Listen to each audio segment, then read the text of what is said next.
नमस्कार दोस्तों, जय श्री कृष्णा। ओम नमो भगवते वासुदेवाय।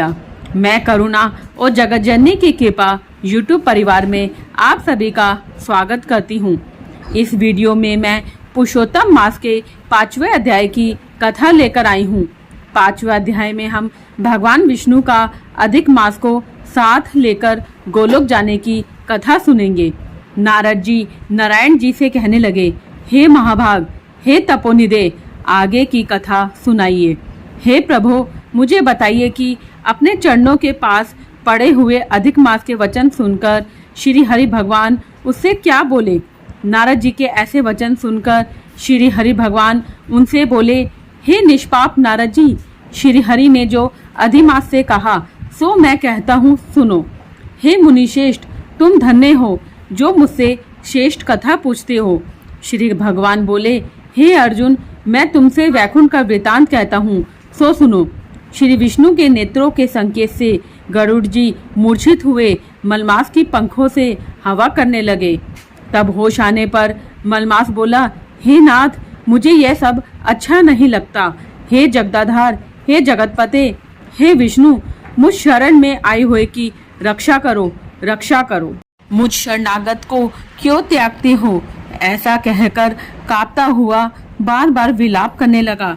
तब मलमास से वैकुंठवासी ऋषिकेश भगवान ने कहा, हे वत्स, तेरा दुख निवारण होने का कोई उपाय नहीं दिखता। तू सोच मत कर, उठ उठ, तेरा कल्याण होगा।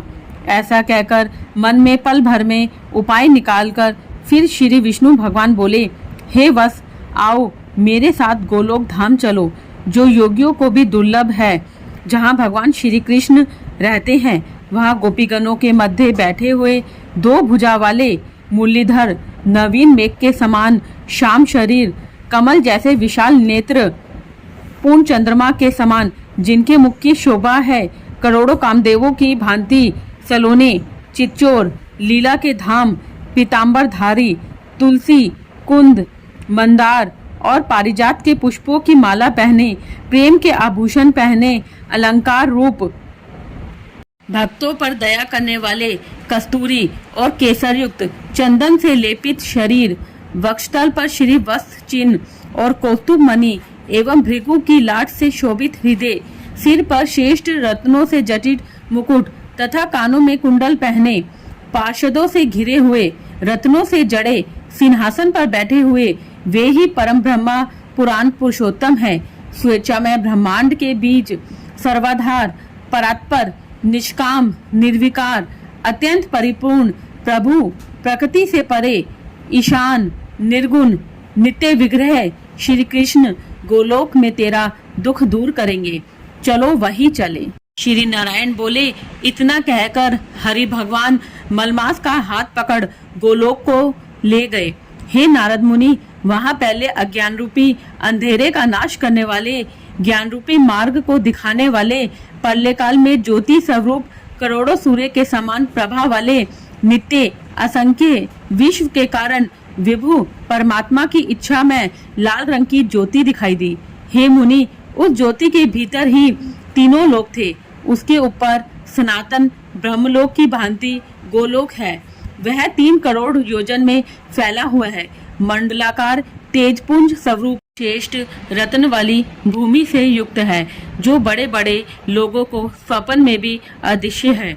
वही वैष्णव को दृश्य और प्राप्त है। उसे योगेश्वर श्री कृष्ण ने योग द्वारा धारण कर रखा है। ऐसा श्रेष्ठ गोलोक अंतरिक्ष में स्थित है और आदि यानी मानसिक चिंताएं और व्याधि यानी शारीरिक रोग, बुढ़ापा, मृत्यु, शोक, भय आदि से रहित है। बहुमूल्य रत्नों से जड़ित करोड़ों मंदिरों से सुशोभित है। उस गोलोक के नीचे धैनी और वैकुंठ धाम है और बाएं ओर वैकुंठ के समान आकार वाला शिवलोक है। वैकुंठ का फैलाव 1 करोड़ योजन में है और उसका आकार जिसमें करोड़ों योजन लंबा और महामंडलाकार है। वहाँ पीले वस्त्रों से शोभायमान वैष्णव जन रहते हैं। हे वैष्णव, शंकर, चक्र, गदा और पदनधारी लक्ष्मी जी के साथ चतुर्भुज रूप में रहते हैं और वैकुंठ की स्त्रियां लक्ष्मी जी के समान सुंदर हैं। उनके चलने से पंजेब और करधनी की झंकार बड़ी प्यारी होती है। गोलोक के बाई ओर जो शिवलोक है वहाँ पल्ले नहीं होता और सृष्टि काल में पार्षद लोग रहते हैं और वह 1 करोड़ योजन में फैला हुआ है।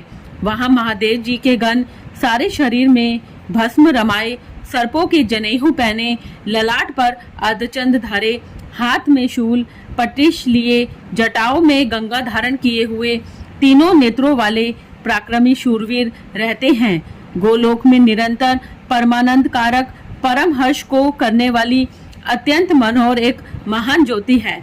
उस ज्योति में एक अत्यंत सुंदर एक रूप है जो नीलकमल के समान श्यामवर्ण, कमल के समान लाल नेत्र, आनंदजनक, निराकार, परे से भी परे, जिसका योगी जन अपने ज्ञान चक्षुओं से निरंतर ध्यान करते रहते हैं। करोड़ों शरद ऋतु के पूर्ण चंद्रमा के समान अत्यंत दीप्तिमान मुख, करोड़ों कामदेव के समान सुंदर लीला के स्थल, 2 भुजाधारी, मुरलीधर, मधुर मुस्कान युक्त, पीले वस्त्र पहने, श्रीवस्त्र चिन्ह, भृगु की लात और कौस्तुभनी से सुशोभित हृदय, करोड़ों श्वेत रत्नों से जड़ित मुकुट और कंकनों से शोभित रत्नों के सिंहासन पर बैठे हुए, तुलसी, कुंद, मंदार, पारिजात और चंपा के फूलों की माला से शोभायमान हैं। वे ही परम ब्रह्म श्री कृष्ण जी हैं, जो स्वेच्छामय, सबके कारण रूप, सर्वाधार, करोड़ों पूर्ण चंद्रमा के समान शोभायमान, भक्तजनों पर अनुग्रह करने वाले, इच्छा रहित, निर्विकार, अत्यंत परिपूर्ण प्रभु, रासमंडल के मध्य में बैठे हुए शांत रासेश्वर हरि, मंगल रूप, पूजने योग्य, मंगलों में मंगल, परमानंद धन, सत्य स्वरूप, अक्षर, अव्यय, सब सिद्धियों के ईश्वर, सब सिद्धि स्वरूप और सिद्धि के देने वाले, प्रकृति से परे, ईशान, निर्गुण, नित्य विग्रह, सबके आदि पुरुष, अव्यक्त, इंद्र आदि देवों द्वारा स्तुति किए गए, नित्य स्वतंत्र, एक परमात्मा स्वरूप, शांति प्रायण, ऐसे प्रभु का शांत स्वभाव वाले वैष्णवजन ध्यान करते हैं। केवल उत्कृष्ट स्वरूप एक भगवान ने ही धारण किया है। यह कहकर विष्णु भगवान अधिक मास को रजोगुण से घिरा हुआ जानकर गोलोक को ले गए।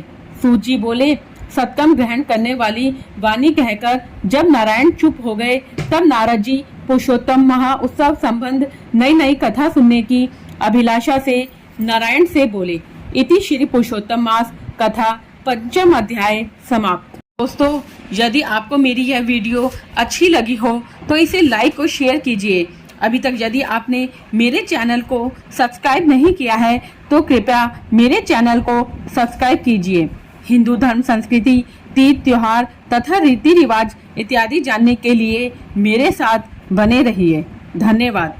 जय माँ दुर्गा, जय माँ काली। जगत जननी की कृपा आप सभी पर बरसती रहे।